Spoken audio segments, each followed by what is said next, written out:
Eksplorasi konsep refleksi diri tentang pemikiran Ki Hajar Dewantara dari saya Nurhayati, CGP Angkatan 9, SDN Kapuk 07 Petang, Jakarta Barat.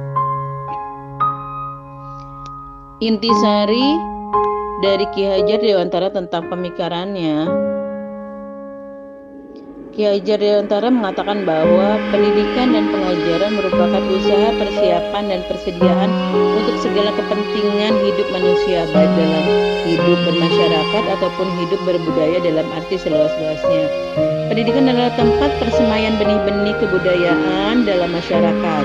Ki Hajar Dewantara juga memiliki keyakinan bahwa untuk menciptakan manusia yang beradab, maka pendidikan merupakan salah satu kunci untuk mencapainya pendidikan yang lebih baik dan bertumbuhnya nilai-nilai kemanusiaan yang diwariskan atau diteruskan.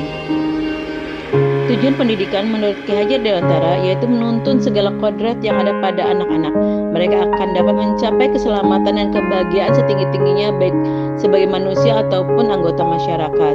Pendidikan itu hanya dapat menuntun tumbuh atau hidupnya kekuatan kodrat yang ada pada anak-anak agar dapat memperbaiki lakunya dan bukan dasarnya hidup dan tumbuhnya kekuatan kodrat anak.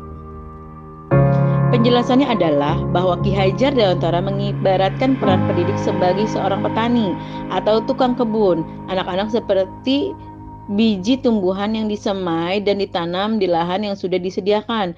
Dalam proses menuntut ilmu dalam pendidikan, anak diberikan kebebasan. Namun pendidik sebagai pamong dapat memberi tuntunan dan arahan agar anak-anak tidak kehilangan arah dan membahayakan dirinya. Seorang pamong juga dapat memberikan tuntunan agar anak dapat menemukan kemerdekaan dalam belajar. Pembelajaran dari filosofi Ki Hajar Dewantara adalah bahwa yang pertama memerdekakan dan berpusat pada murid.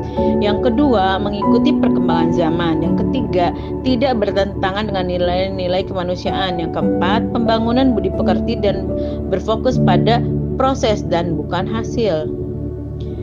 Perubahan budi pekerti. Menurut Ki Hajar Dewantara, budi pekerti diartikan sebagai perpaduan antara cipta, karsa, sehingga menciptakan karya. Pendidikan harus mampu mengubah budi pekerti peserta didik menjadi lebih baik. Filosofi Ki Hajar Dewantara dapat terwujud bila yang pertama guru bersifat among sesuai dengan semboyan atau trilogi Ki Hajar Dewantara. Yang kedua, pembelajaran sesuai kodrat alam dan kodrat zaman. Yang ketiga, memerdekakan dalam memiliki metode pembelajaran dan evaluasi yang berpusat pada peserta didik. Yang selanjutnya adalah konsep pembelajaran Ki Hajar Dewantara di kelas bisa terwujud bila yang pertama mengikuti perkembangan zaman dan berbagai pemanfaatan iptek pada proses pembelajaran melalui platform pembelajaran yang menarik. Yang kedua, sistem among dengan memberikan kebebasan kepada peserta didik menemukan sumber belajar seluas-luasnya untuk menemukan pengetahuan baik secara individu maupun secara kelompok. Itu saja dari saya. Terima kasih.